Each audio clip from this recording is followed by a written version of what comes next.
Hello, everyone, and welcome to a brand new series. We're going to be starting a series where I react to some of my favorite songs ever made. Probably going to call it Band's Best, Band's Favorites, Beans Best, or something like that. This series is going to be all about listening to the music, of course, and dissecting it. I, of course, know a fair bit of music theory, so I'll be able to walk you through some key concepts. Today we're going to start off with the Moor by Opeth, because while it's not quite my favourite Opeth song, it, just the way it ebbs and flows, is nothing short of stunning, and a giant leap forward in terms of where they already were. So, I got me some coffee, and I think we should get into it. Now I'm going to be pausing it a lot and talking over it a lot. If that's going to bother you, just leave, bro. Alright, the Moor. I got a lyric up there. I got a lyric version up because the lyrics for this song are very important. Because number one, it's a concept album, and two, the music reflects the lyrics very damn good, which is another thing I'm going to dive into. So, we got a long one today, 11 and a half minutes. Grab yourself a coffee or whatever else you may want to drink. Maybe even light one up if you're that kind of person. And here we go, the Moor by Opeth.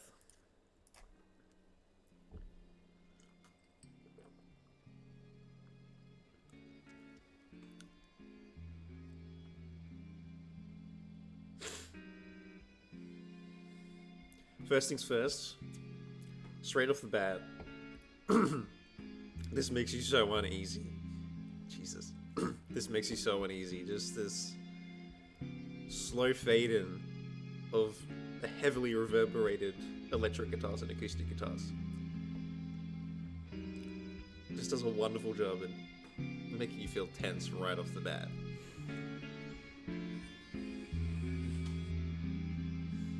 And they sit on this for a while.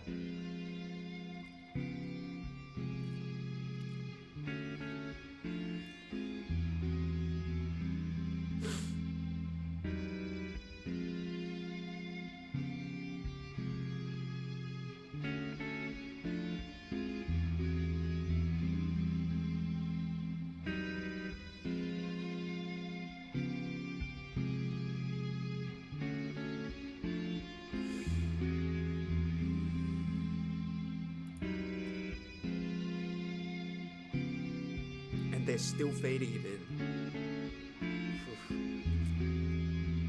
So it lasts like a minute and a half.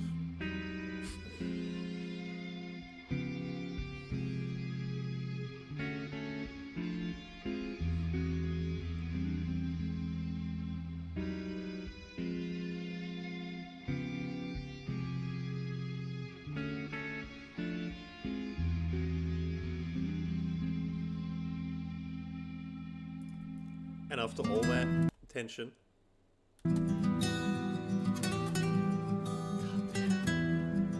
Mikel has such a way of writing acoustic parts. I'm jealous. It's so pretty.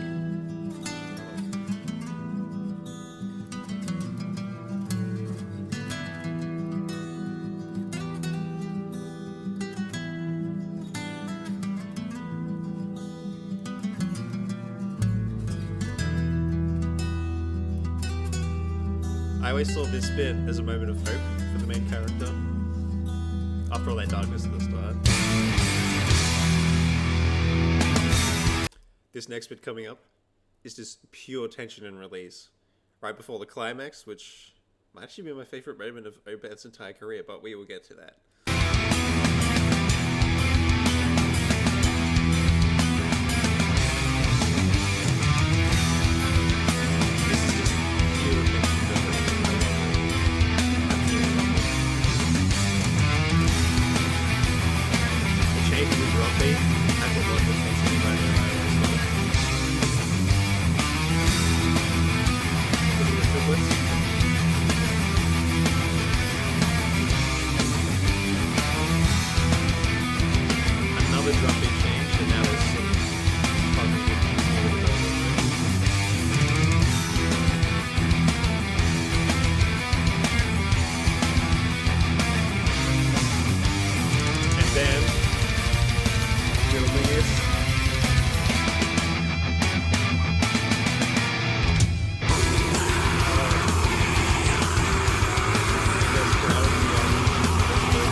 And this bit is just pure chaos. As we're about to find out, the lyrics of this song detail how the protagonist has just woken up. He's like in a muddy swamp, has no idea what's going on. He's kind of delirious and needs to get back. So fittingly, the music behind it is just ridiculous and scary.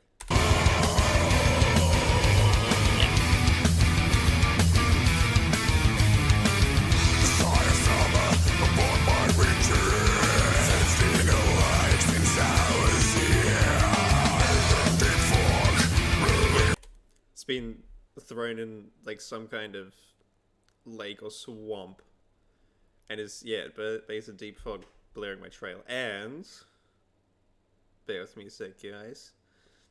The sigh of summer upon my return shows that this character's been like thrown out of something, is getting back to something, which of course the entire album delves into. But we shall continue.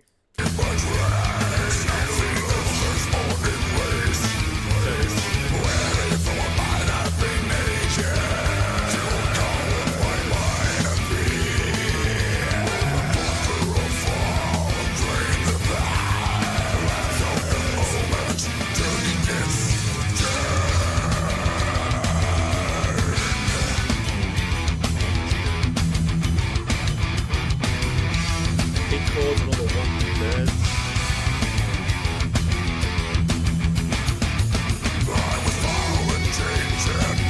And the drum beat is a lot simpler now to give those guitar and vocal parts so much more weight, and it pays off immensely. Now, of course, we have more reverberated, distorted guitars with probably an EBO. If you don't know what an EBO is, I'll just put it there somewhere.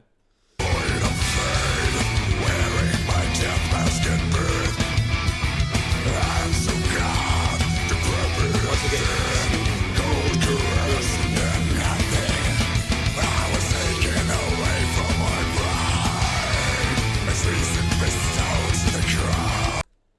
this bit hints at how the town is hyper-religious and will throw at anyone who is not religious, which is, of course, what happened to the main character here.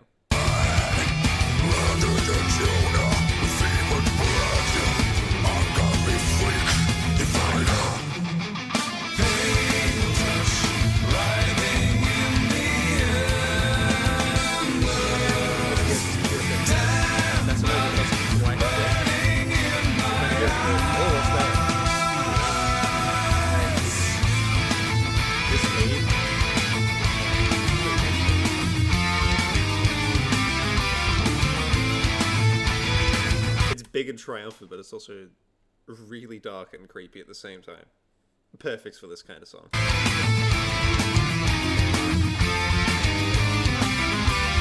All the faces turn away,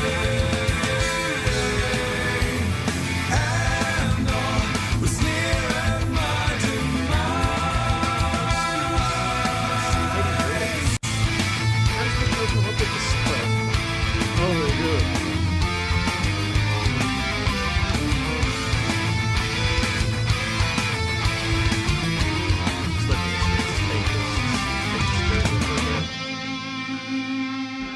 This bit is horrifying, dude. Every single time I get to this bit, I'm just like, ugh.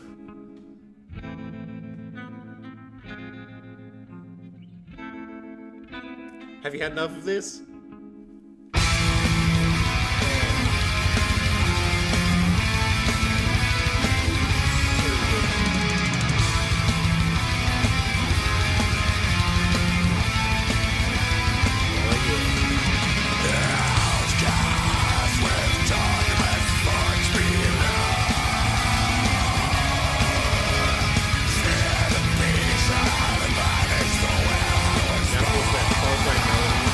Has now been put back to the electric guitar, and God, sounds good.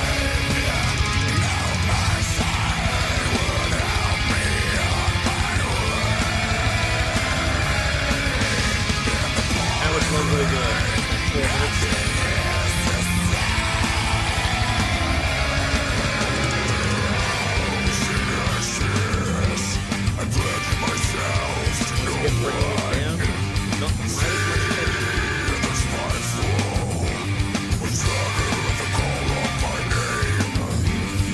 That's a perfect line which shows the disdain that everyone in the town has towards the character, who I believe never gets a name.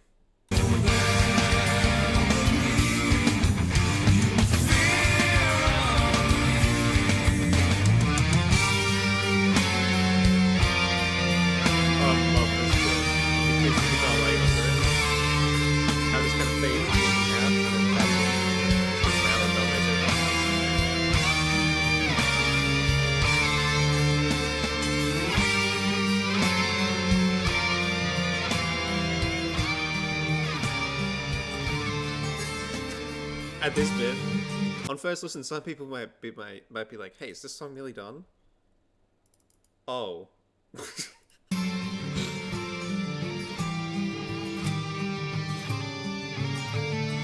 Changing it to a 6/4 feel.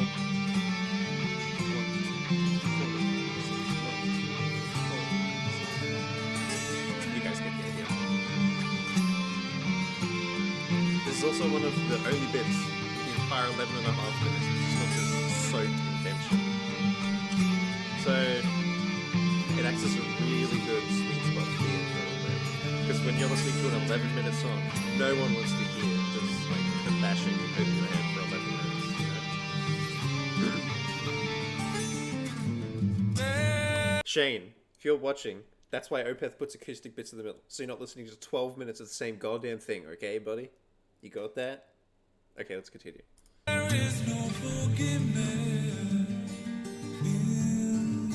Once again, this line is here purely to show the disdain that everyone has. And of course, how frustrated the main character is about the situation.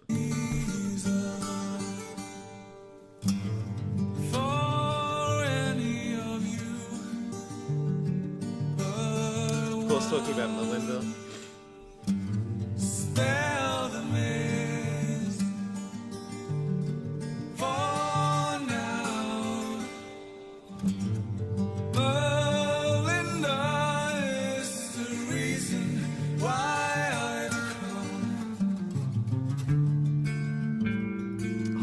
Pretty. Oh.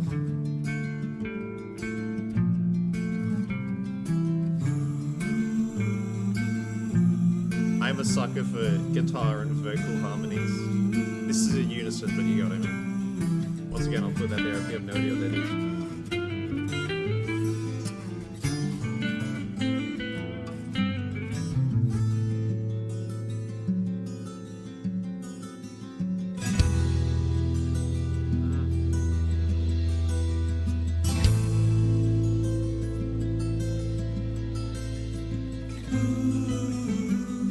Bringing you back to this bit for a little bit.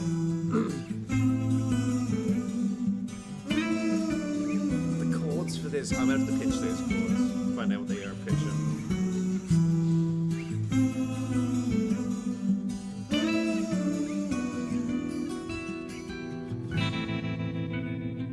Before bringing you back to this. Oh my god.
We have now reached the end.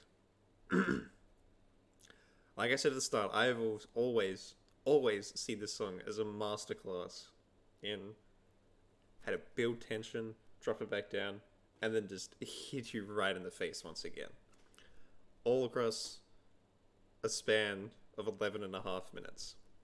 I can't even imagine what people would have thought back in 1999. Picking this up after hearing Biomsy Hearst, Morning Rise, and Orchid, that's the one. And if they're wired anything like me, they would have been like, what a monumental jump in quality. Like, those three are good. But then you just get to this, and this is the Opeth sound. And I've always used the Moor as one of those songs where it has, like, everything that Opeth does amazingly. Now, across this series, I might eventually do Face of Melinda, which is my actual favorite Opeth song. And I reckon that song is the number one best example of building and releasing tension. I might also do Harlequin Forest, which is, of course, another very long one. Coffee break, boys. Drink one. Drink some if you got one. I'm at the end already. Anyways, I would say give me suggestions for this series, but it's kind of a series that's going to be dependent on what I pick. So, tell me if you like this song. Tell me if I did a good breakdown of the song. And I will see you in the next one.